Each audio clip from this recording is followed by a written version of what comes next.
Darling, you don't have to say it. You know you can trust me. It's okay, it's complicated. Nervous trip over my words. You're so pretty, it hurts. Baby, I'm yours. Baby, I'm yours.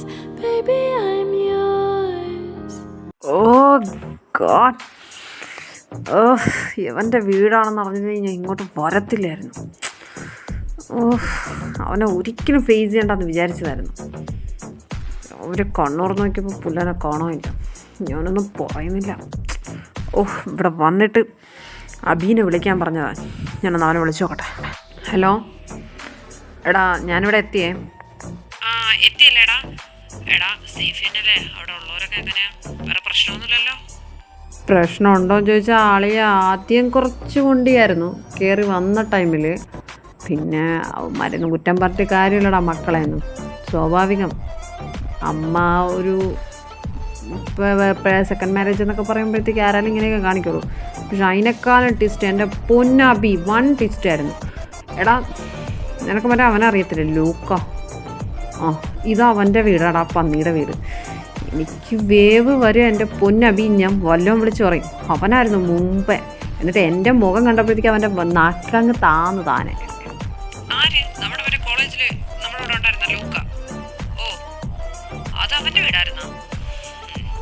പിന്നെ ഇനി പറഞ്ഞിട്ട് കാര്യമില്ല. നീയൊക്കെ പഠിക്കുമ്പോഴേ തമ്മിൽ തല്ല. ഇനി അവിടെ ഏതായിരിക്കും അവസ്ഥ? അതന്ന് അന്നത്തെ വേറെത്തരം കൊണ്ട് അവൻ ഇങ്ങോട്ട് വരട്ട്. ഇപ്പോഴാണ് എൻ്റെ അടുത്ത് ഒരുമാതിരി വല്ല മുടന്തം കൊണ്ട് വന്നു കഴിഞ്ഞാൽ അവനെ ഞാൻ വച്ച് അടിച്ചു കൊടുക്കുക എൻ്റെ പൊന്നബി. അല്ലെങ്കിൽ എനിക്ക് അവനെ കണ്ടപ്പോൾ തൊട്ട് വേവളവയാണ് നിൽക്കുന്നത്. നിനക്കറിയാലോ കാര്യങ്ങളൊക്കെ. എന്നെ കൊണ്ടൊന്നും പറയിപ്പിക്കണ്ട. അവനായിരുന്നു കുറച്ച് എല്ലിൻ്റെ കൂടുതൽ. കിടന്ന് ചാടുന്ന ചാട്ടം എനിക്കങ്ങ് പുറത്ത് നിന്നപ്പോൾ കേൾക്കായിരുന്നു. പിന്നെ യവനാണെന്ന് എനിക്ക് അറിയത്തില്ലായിരുന്നു. യവനെ കണ്ടതോടുകൂടി എൻ്റെ വേവും അങ്ങ് കയറി. ഞാനെന്തൊക്കെ പറഞ്ഞിട്ട് റൂം കാണിച്ചു തരാൻ പറഞ്ഞാൽ എനിക്ക് റൂം കൊണ്ടെന്ന് കാണിച്ചത്. ഞാൻ എന്താ റൂമിൽ വന്നിരിക്കുക. എന്താവും എന്തോ. നീയാണ് ഈ വയ്യാവരി എല്ലാം കൂടെ എടുത്തിട്ട് തലയെ വയ്ക്കുന്നത്. പിന്നെ പൈസയുടെ ആവശ്യമായിപ്പോയി. ഇല്ലെങ്കിൽ ഞാൻ ഇതിനൊന്നും ഇറങ്ങി തിരിക്കത്തില്ലായിരുന്നു മയിര്. എൻ്റെ പൊന്ന് കാശി, നീ ഒന്ന് അടങ്ങ്. വെറും 3 മാസത്തെ കാര്യമല്ലേ ഉള്ളൂ, അല്ലാതെ 3 വർഷത്തെ കാര്യമൊന്നുമല്ലല്ലോ. എല്ലാം സെറ്റാക്കാം. നീ ഒന്ന് അഡ്ജസ്റ്റ് ചെയ്യും. ഞാൻ പറഞ്ഞായിരുന്നു, നീ എന്തായാലും അവിടുത്തെ അവരോട് ചോദിച്ചു നോക്ക്. അവരില്ലേ ആൻറ്റിയോട്. എൻ്റെ പൊന്നബി, നീത്തി അടങ്ങ്. ഞാനിങ്ങോട്ട് വന്ന് കയറിയല്ലേ ഉള്ളൂ. ഞാനേതായാലും ചോദിക്കട്ടെ. ഇതുവരെ എനിക്ക് അവരോട് സംസാരിക്കാനൊന്നൊരു ചാൻസ് കിട്ടിയിട്ടില്ല. പിന്നെ പൈസയുടെ കാര്യമൊക്കെ അന്ന് പറഞ്ഞായിരുന്നല്ലോ. കിട്ടിക്കേട് അളിയാ. എനിക്ക് അവൻ്റെ വീടായോണ്ട് ഇത്രയും കലിപ്പ്. ഇല്ലെങ്കിൽ ഇത് പ്രശ്നമൊന്നുമില്ല. എന്ത് മാങ്ങാത്തൊരു വേണം ഞാൻ ചെയ്യും. എൻ്റെ പൊന്ന് കാശി, ഞാൻ നിന്റെ അടുത്ത് പറഞ്ഞില്ലേ, നീ സമാധാനപ്പെട്. എല്ലാം സെറ്റാവും. പിന്നെ ശരി എന്നാ, ഞാൻ വയ്ക്കുക.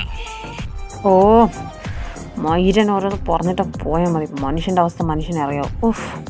എന്തോന്ന് ചെയ്യും. ഇത് ലൂക്കയുടെ വീടാണെന്ന് അറിഞ്ഞിരുന്നെങ്കിൽ ദൈവത്തിനാണ് ഞാൻ ഈ വഴി വരൂലായിരുന്നു. ഇനി പറഞ്ഞിട്ട് കാര്യമില്ല. എന്തായാലും ഇനി അവനെ ഫേസ് ചെയ്തേ പറ്റൂ. കാശിനാഥ്, സോറി, കാശിന്ന് വിളിക്കാലോ അല്ലേ? ഐ മീൻ, ഞാൻ കാരണമാണ് നീ എൻ്റെ മക്കളുടെ എല്ലാം ആയിരിക്കുന്നത് കേട്ടത്. So I am really sorry for that first of all. And second thing is thank you for everything. No I can understand your situation. And നിങ്ങളുടെ മകനുണ്ടല്ലോ ലൂക്ക, അവൻ്റെ നാവിന് എല്ലില്ല എന്ന് കരുതി അവൻ എന്തും വിളിച്ച് പറയാമെന്ന് വിചാരിക്കരുത്. അത് അവനെ പറഞ്ഞ് മനസ്സിലാക്കാൻ നോക്കും. ആൻഡ് എനിക്കവനെ പണ്ടേ അറിയാം. അതിൻ്റെ ഒരു ഇതും പറഞ്ഞുകൊണ്ട് എൻ്റെ അടുത്ത് ഓരോന്നിനും വന്നു കഴിഞ്ഞാൽ അവൻ ഈ കാണുന്ന കാശീനായിരിക്കില്ല പിന്നെ ആരും കാണുന്നത്. അതവനൊന്ന് ഓർമ്മിപ്പിച്ചേക്കും.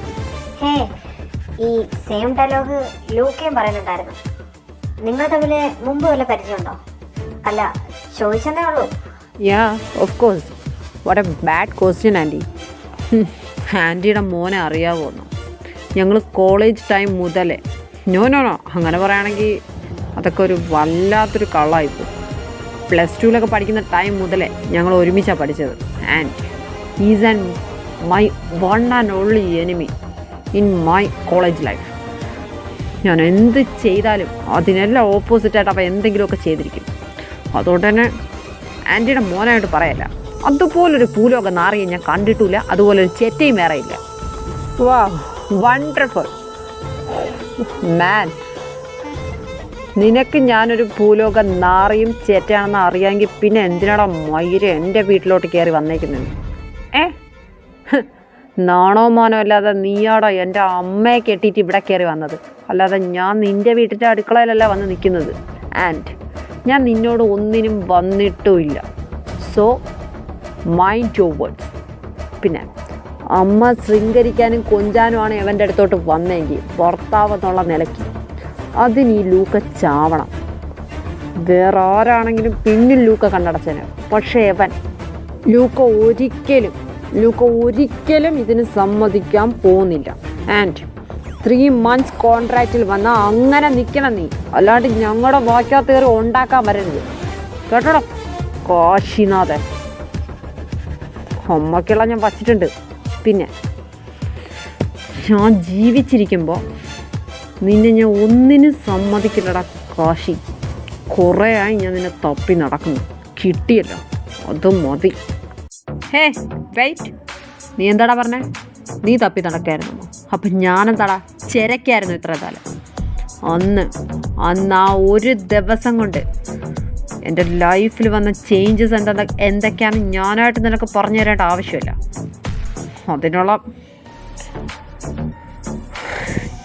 ഞാനൊന്നും പറയുന്നില്ല. ആൻറ്റിയുടെ മോനെ വിളിച്ചുകൊണ്ട് ആൻറ്റിക്ക് ഇപ്പം ഇവിടെ നിന്ന് ഇറങ്ങി പോകാൻ പറ്റുമെങ്കിൽ പോകും, ഇല്ലെങ്കിൽ ഞാനായിട്ട് അങ്ങ് ഈ വീട്ടിൽ നിന്ന് പോയി തരാം. പിന്നെ എനിക്ക് നിങ്ങൾ പൈസ തരാമെന്ന് പറഞ്ഞു, ഞാൻ വന്നു. പിന്നെ നിന്നോട് പൈസ തന്നാൽ നിൻ്റെ അമ്മയുടെ അല്ല, നിൻ്റെ അമ്മയുടെ വേണമെങ്കിലും മറ്റവനാവൂടാ ഞാൻ. അത് എവരോടേലും കിടക്കാനുള്ള ഇതുകൊണ്ടല്ല, എനിക്ക് പൈസയ്ക്ക് ആവശ്യം ഉണ്ടായിട്ട് തന്നെയാണ്. പിന്നെ നിൻ്റെ ഇമ്മാതിരിയുള്ള ഊമ്പൽ വർത്താനമായിട്ട് എൻ്റെ അടുത്തോട്ട് വരണ്ട ലൂക്ക. കാശി അത് കേട്ടോണ്ട് നിൽക്കത്തില്ല. ഇപ്പോൾ കാശിയുടെ വാശിക്കും ദേഷ്യത്തിനും പണ്ടത്തെ കാലം കുറച്ചുകൂടെ കൂടുതലുണ്ട് വീര്യം. അത് നീ താങ്ങില്ല ലൂക്ക, ഓർത്ത് വച്ചോ. ഓ കാശി നാഥ്, അങ്ങനെയുള്ള വലിയ ആശകളും പ്രതീക്ഷകളൊന്നും എനിക്ക് തരല്ലേ. പിന്നെ നിൻ്റെ വാശിക്കും ദേഷ്യത്തിനും എത്ര വീര്യം കൂടിയാലും ഇല്ലെങ്കിലും ലൂക്ക അന്നും ഇന്നും അതേ ലൂക്ക തന്നെയാണ്. നിനക്ക് അണ്ണാക്കിന് പണി തന്നുകൊണ്ടിരുന്ന അതേ ലൂക്ക. അതുകൊണ്ട് കാശിനാഥ് ഓർത്ത് വച്ചോ. 3 മാസം നീ വീട്ടിലെ മോനെ, നീ തീർന്നെന്ന് പറഞ്ഞാൽ നീ തീർന്നു, കേട്ടോ. പാസ്റ്റഡ്.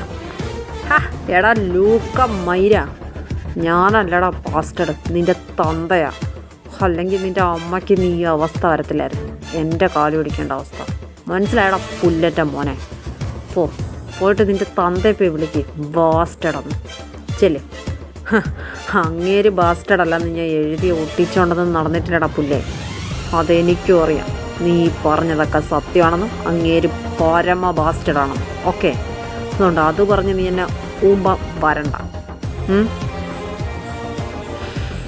ഞാനൊന്നും പറയുന്നില്ല, എന്തെങ്കിലുമൊക്കെ കാണിച്ച് കൂട്ടിക്കോ. പക്ഷെ അധികം വാഴിക്കില്ല ലൂക്ക ഒന്നിനെയും. ഒപ്പ് ഞാൻ നിങ്ങളോടൊന്നും പറയത്തില്ല, കാരണം ഞങ്ങൾ തമ്മിലുള്ള പ്രശ്നം എന്താണെന്നോ ഇഷ്യൂ എന്താണെന്നോ ഇതൊന്നും നിങ്ങൾക്കറിയില്ല. പക്ഷെ ഞാനൊരു കാര്യം പറയാം, ഞാനായിട്ട് അങ്ങോട്ട് ഒന്നിനും പോവത്തില്ല ഒരു പ്രശ്നത്തിൽ. പക്ഷെ അവനായിട്ട് ഇങ്ങോട്ട് വന്ന പിന്നെ പറഞ്ഞിട്ട് കാര്യമില്ല. നിങ്ങൾ ഈ കാണുന്ന കാശിനാഥിനായിരിക്കില്ല അപ്പം കാണുന്നത്, ഓർത്തു വെച്ചോ. Okay fine, I will promising you, അവനായിട്ടൊരു പ്രശ്നത്തിൽ ഇങ്ങോട്ട് വരത്തില്ല. ഞാൻ നോക്കിക്കോളാം അവനെ. ആൻഡ് ടേക്ക് കെയർ മോനെ. Fucking pitch.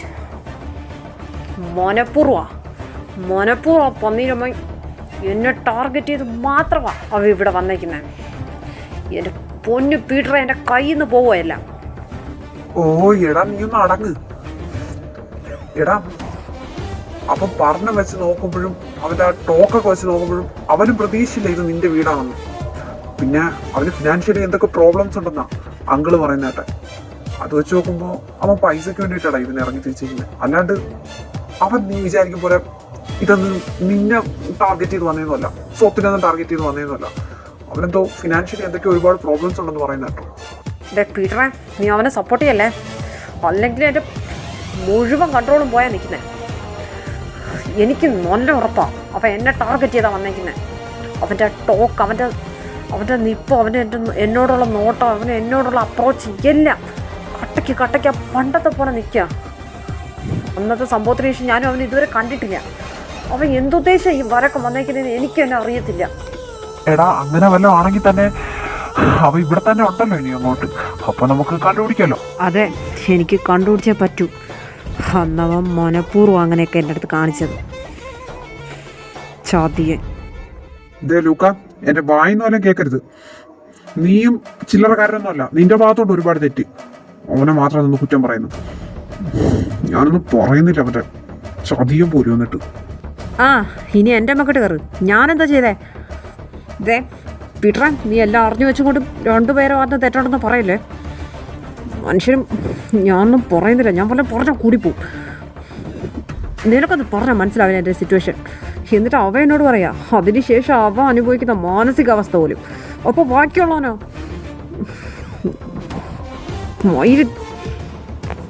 നേരത്താണാവോ? കാണിക്കേണ്ട തോന്നിയ ദിവസം എല്ലാം കാണിച്ചു കൂട്ടിയിട്ട് ഇനി നേരത്തിനെ പഴിക്കാൻ നോക്ക്. ഞാനായിട്ട് ഇനി ആരെയും പഴിക്കുന്നില്ല, നേരത്തിനെ പഴിക്കുന്നില്ല, കാശീനെയും പഴിക്കുന്നില്ല. എനിക്കറിയാം അവൻ എന്തിനാ വന്നതെന്ന്. ഞാൻ വിചാരിക്കുന്നതിനെ പോലെ അല്ലെങ്കിൽ പോലും ഞാൻ കണ്ടുപിടിച്ചോളാം അവൻ്റെ ഉദ്ദേശം എന്താണെന്ന്.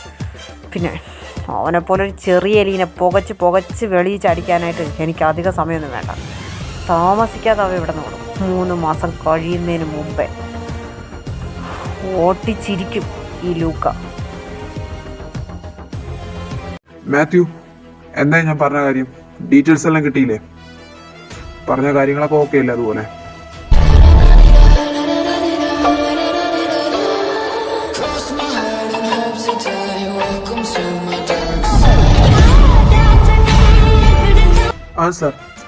സാർ പറഞ്ഞതുപോലെ ഞാൻ അന്വേഷിച്ചിട്ടുണ്ട്. അപ്പോൾ ഒരു ഓൾമോസ്റ്റ് അവനെ കുറിച്ചുള്ള ബയോഡേറ്റ കിട്ടിയിട്ടുണ്ട്. പിന്നെ കുറച്ച് ഡീറ്റെയിൽസ് അത് വേണമെങ്കിൽ ഞാൻ ഇപ്പോൾ പറയാം.